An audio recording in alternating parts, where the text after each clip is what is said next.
Okay, so in video let's talk about the hydrohalogenation, right? So this is going to be a little bit a longer video because I'm going to talk about everything. In first half, I'm going to talk about the mechanism and the basic concepts, and in the second half, I'm going to talk about the thermodynamic aspect, how the stability works, how the kinetic works in this mechanism. Likewise, so if you want only the thermodynamic aspect, I suggest you to skip the first half and go to the next part. Right, so let's move in. First of all, I will tell you what happens actually in halogenation. So hydrohalogenation. So this is basically what happens. So let's say we have an alkene like this. Right here we have CH3 and we have another R group. So we are going to add some HX, right? So what happens is this is going to be added into here by CH3, and here we have the CH3 and R. So X going to be added over here. So the most important things in this particular reaction is this: accept the Markovnikov rule, which means there is a hydrogen and a halogen. The hydrogen binds to the carbon which has the highest number of hydrogen. Okay, in this case, this carbon has 2 hydrogens, this carbon has 0 hydrogen. So the hydrogen will go and attack to this carbon. So the rest, the halogen, will go and attack here. So that's what the Markovnikov rule says, right? So this particular reaction accepts this follows the Markovnikov rule. And in secondly, this can rearrange, right? Rearrange can occur. I will explain this in the mechanism, right? So then you will have the clear idea what's going to be happen, right? So these two are very important things when you are doing the mechanisms and questions. So let's move into the mechanism part, right? Let me clear this. Okay, so for the mechanism, I will take this particular alkene. Okay, so I'm going to add HBr, right? I'm going to HBr. So let me show it like this. Here we have the HBr. You know, Br is much electron negative, which means it has much negative electron density, and hydrogen has positive electron density. So with this positive electron density, our alkene will donate electrons to our hydrogen atom, which will break the hydrogen bromine bond. Then hydrogen will go and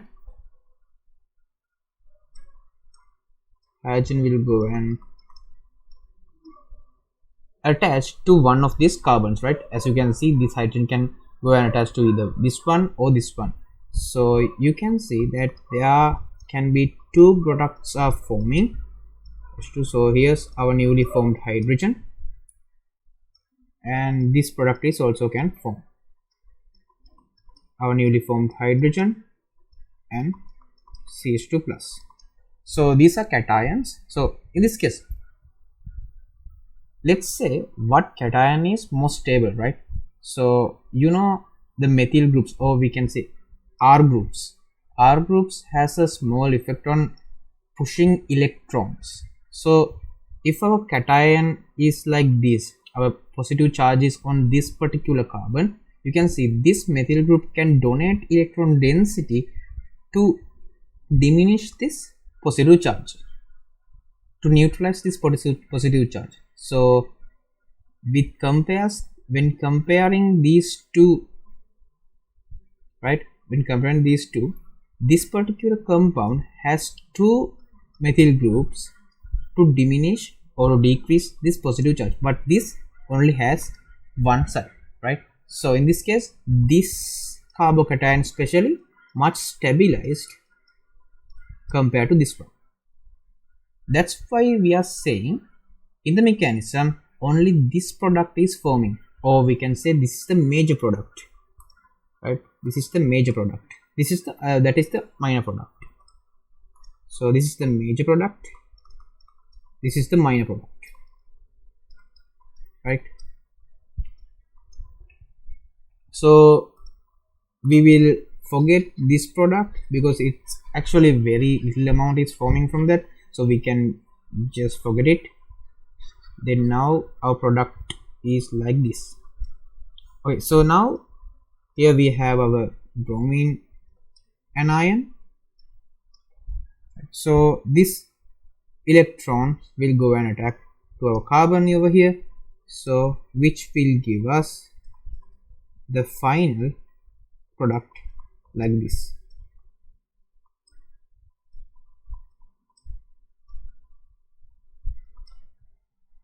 Right, so this is the mechanism, particularly this is the mechanism, right? This is the mechanism. So before we are moving forward, you need to have an idea about the types of reactions, right? We call these type of reactions as electrophilic addition reactions.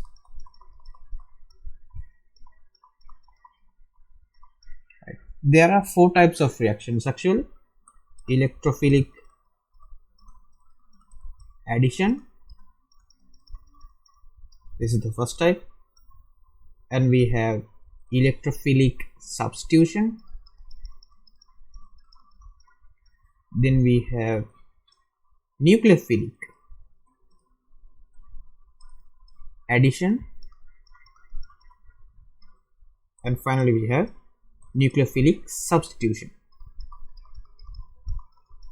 I will tell you how we can determine the type of reaction by looking at that particular reaction. So to determine a type of a reaction, you need to have an idea about the mechanism and the final product. In this case, you can see this is our reactants and this is our final product. When the reactant is forming our final product, you can see that it is being added, right?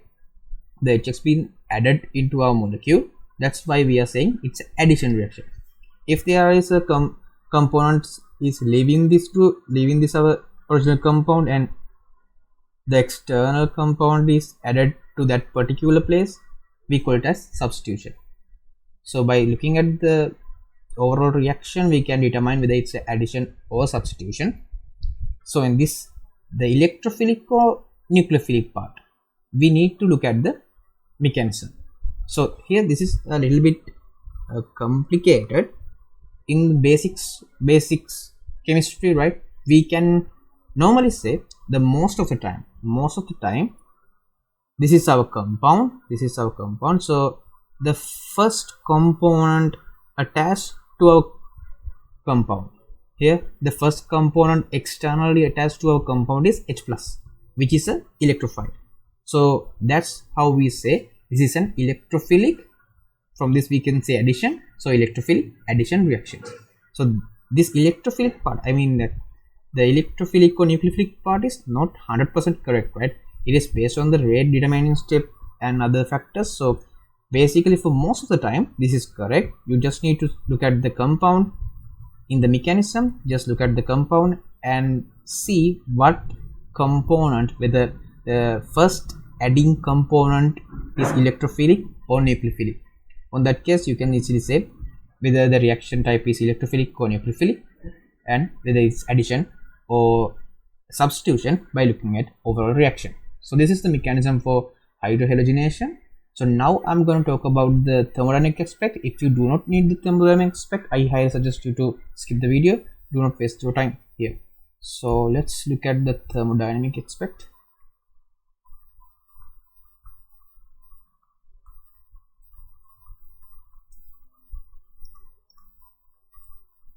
Right. So first you can say that the reaction is being on 2 steps, right? First the carbocation is formed and then our final product is formed, right? So what is the rate determining step? That's the most important thing, right? So if I say like this, Here we have a CH3, CH2 double bonded, so CH double bonded CH2. First step is to form the carbocation, and then here we have the final product.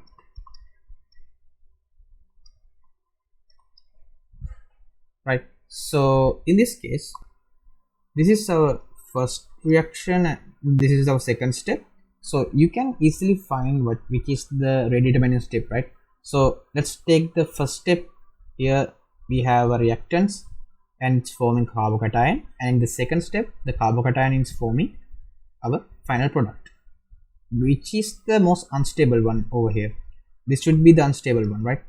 So in first step, the neutral component which is stable is forming a unstable cation. So this reaction should be very slow because the carbocation is not stable compared to our original product. So this should be slow. In this case, unstable carbocation forms the most stable product. So this should be fast.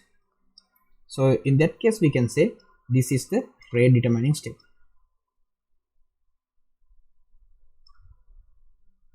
This is the rate determining step, right? So now if we take at the diagram, I will remove this thing.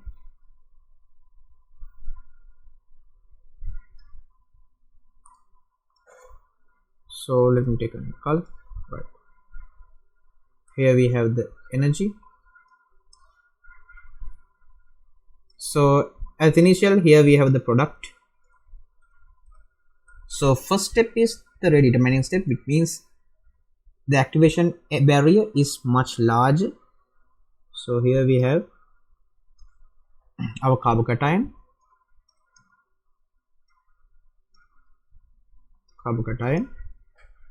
and in the second step, here we have our product,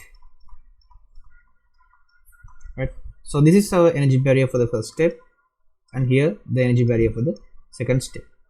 Higher the energy barrier, slower will be the reaction, right?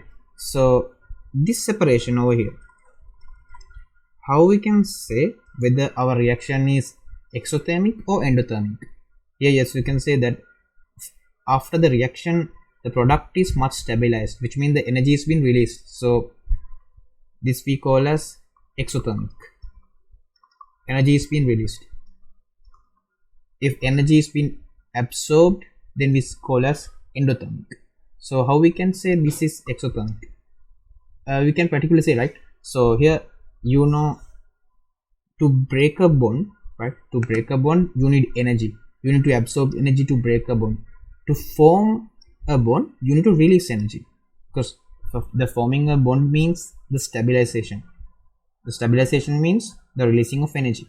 So when a bond is forming, the energy is released. So here, as you can say, the 5 bond is broken and another 2 sigma bonds have been formed.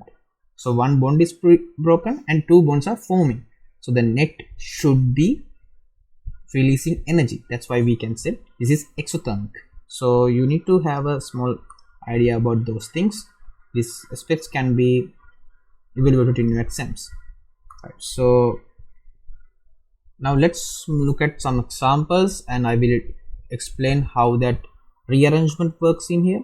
Right, so here, first example, here we have a CH3, CH3, H, CH double bonded CH2, right? So here this is our group. So I'm going to ask you, if I add HBr, what is going to be product, right? So here's what happens.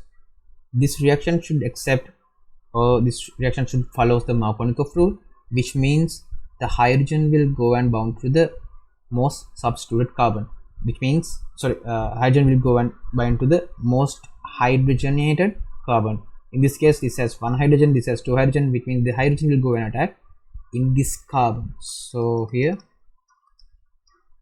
CH3. When hydrogen is going to attack this carbon, carbocation is formed over here. So we can say that Br is going to attack over here. So here we have the Br, here we have the CH2H. But this is wrong, right? This is not the product. Because as you can see, when the carbocation is formed, so let's just do a little correction here. Like, let's take another CH3.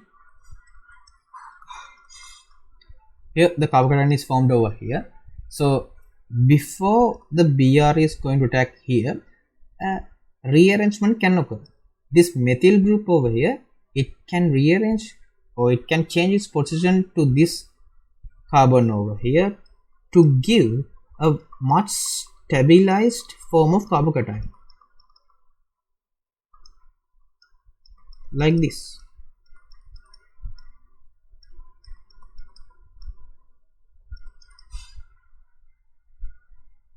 As you can see, like if we take this carbocation and this carbocation, if I ask you which carbocation is the much stable one, you'll definitely say this carbocation, right? So the rearrangement can possible over here. So now this carbocation is the much stabilized one. So Br minus will go and attack here. So our product will be CH3, and now our Br will be over here, CH3, CH2H. So this is our added hydrogen and this is our added bromine. So this rearrangement can occur with methyl groups and hydrogen groups, right? So in order to do a rearrangement, right, you need to look at two things. Whether the first thing is whether there is a hydrogen or methyl group in a neighboring carbon, and when the rearrangement happens, right, your rearranged carbocation must be much stabilized compared to your first carbocation, right? If this doesn't stabilize if this doesn't stabilize relative to this one, the rearrangement won't work, right? This has to be stabilized. So as you can see, this carbon is secondary carbocation. So this carbocation is secondary carbocation. This carbocation is tertiary carbocation. Likewise, if our forming or rearranged carbocation is only one methyl group carbocation, this won't work. Likewise. So let's do another final example. So let me clear this out. Right. So our next example will be this one. This is our next group. Here we have the double bond, and here we have the methyl group. So if I add HBr, right, if I add HBr, so what's going to be happen right over here?